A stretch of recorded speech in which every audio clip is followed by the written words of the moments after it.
second, 5 second. Start. It was a lovely river. It was wide and full of water in both summer and winter. In summer, the water was usually blue, and its never ending movement towards the sea was so peaceful that it could not be seen except by the most careful observation. In winter, the water often ran more quickly and the color became blacker, but even so, it continued to be a good river. It kept well within its high banks. It was clean and it did not have places that were dangerous for the little sailing ships that used it as a playground. Stanza. Not all rivers are so kind to those who live near them. People used to live near or right on the banks of rivers because they required clean water for the many purposes of life. Today, water can be brought to people over considerable distances, and it is not necessary to live near a river to exist. In these days, people like to live near rivers because they like to look at them or to sail on them. There are very few of us who do not find happiness in sitting or watching a large body of water.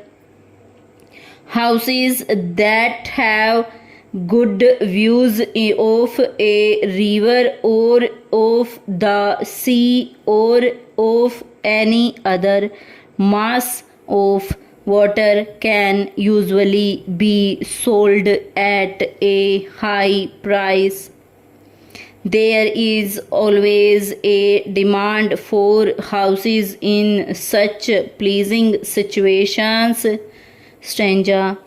High Point was such a house. It was one of a small number of large houses built on a piece of land some 200 or 300 feet above the river and the little town through which it passed. A young woman sat at a wide window of High Point reading a book. The evening light played on her golden coloring and she was beautiful. She put down the book and looked out over the well-kept grounds of the house and down to the river. Stanza.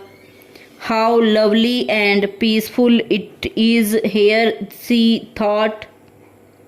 There is still enough light for me to have an hour on the river in flying sails before the day quite dies. We have so few of these lovely days that we may as well make the best of them when we have the opportunity. Stanza.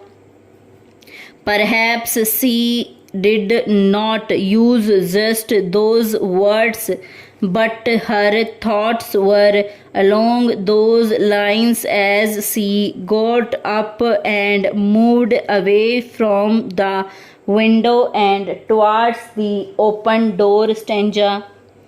Penny, she cried, Penny. Yes, came a distant answer. Stanza. What about an hour's sail on the river before we got to bed? Stanza. It is such a waste to go early to bed on a night like this. Stanza.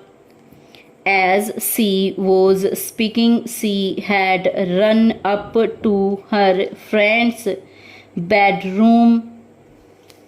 Usually, Penny would have come running out of her room very quickly at the thought of going on the river, for she clearly loved sailing, particularly in the evening or early morning when the lights on the water gave her wonderful ideas for the watercolor paintings. Stop.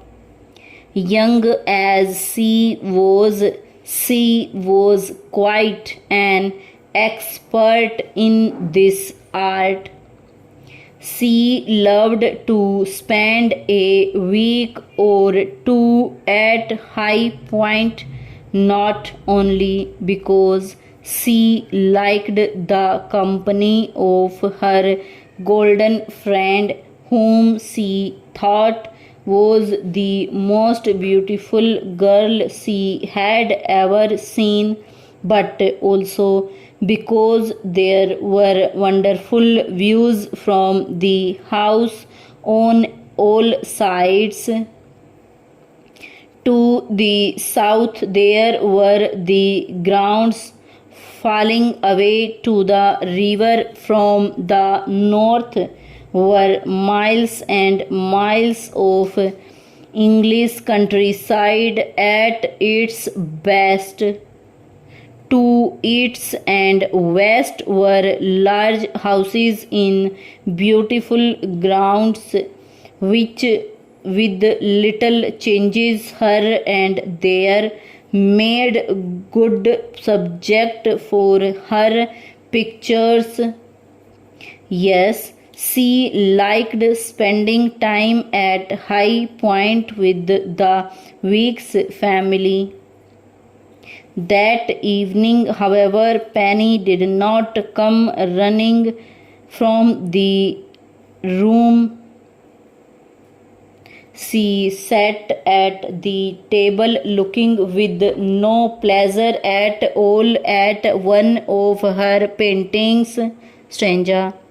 What is the matter, Penny? Have you got the colors all wrong? Oh no, the painting is good enough. It will do. Stanza. This remark greatly surprised her friend because with Penny, paintings did not just do. They had to be good, very good. Stanza. No, she said again, the painting will do. But I am not coming out. Stanza. She looked so different from her usual happy self that her friend went across the room to her. What is it? She asked. Penny put her head down and cried. It is your brother, she said. He is so wonderful, so much like you, and he did not even speak to me or look at me before he went away this morning. And she cried again. Stop.